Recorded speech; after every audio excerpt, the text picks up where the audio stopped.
नमस्कार मित्रांनो, अखेर मोठ्या प्रतीक्षेनंतर मुख्यमंत्री माझी लाडकी बहीण योजनेचा नोव्हेंबर महिन्याचा थकीत असलेला हप्ता लाडकी बहीण योजनेच्या पात्र लाभार्थ्यांच्या खात्यात जमा करण्यास आज सायंकाळी 4 वाजल्यापासून सुरुवात झालेली आहे। आपण यापूर्वीच पाहिलं होतं की शासनाच्या माध्यमातून या योजनेचा हप्ता वितरित करण्यासाठी निधीची उपलब्धता करून देण्यात आली होती, परंतु राज्यामध्ये नगरपालिकांच्या निवडणुकीची आचारसंहिता सुरू असल्याने या हप्त्याचं वितरण करण्यात आलेलं नव्हतं आणि नोव्हेंबर आणि डिसेंबर या दोन्ही महिन्याच्या एकत्रित हप्त्याचं वितरण नगरपालिकेच्या निवडणुकीनंतर केले जाईल अशा शक्यता वर्तवल्या जात होत्या।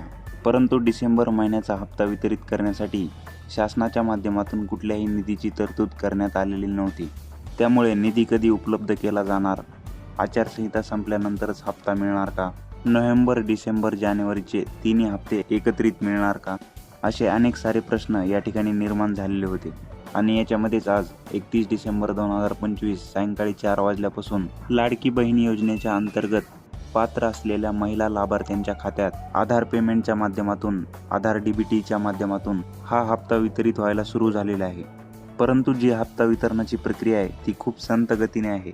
बऱ्याच साऱ्या लाभार्थ्यांना अजूनही याच्या संदर्भातील मेसेज आलेले नाहीत। लाडकी बहीण योजनेची KYC करण्याचा शेवटचा दिवस होता, त्याच्यामुळे बऱ्याच साऱ्या महिलांना असे वाटते की त्यांची KYC न झाल्यामुळे त्यांना हप्ता आला नाही का। परंतु KYC झालेली असेल किंवा नसेल, हा सर्व लाभार्थ्यांना दिला जाणारा नोव्हेंबर महिन्याचा शेवटचा हप्ता आहे। इथून पुढे फक्त KYC झालेल्या महिलांनाच हा हप्ता वितरित केला जाईल।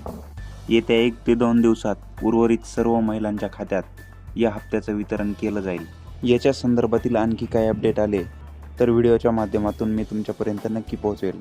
माहिती आवडली असेल तर व्हिडिओला नक्की लाईक करा आणि चॅनलवर नवीन असाल तर चॅनलला सबस्क्राईब करा व बेल आयकॉनला प्रेस करा।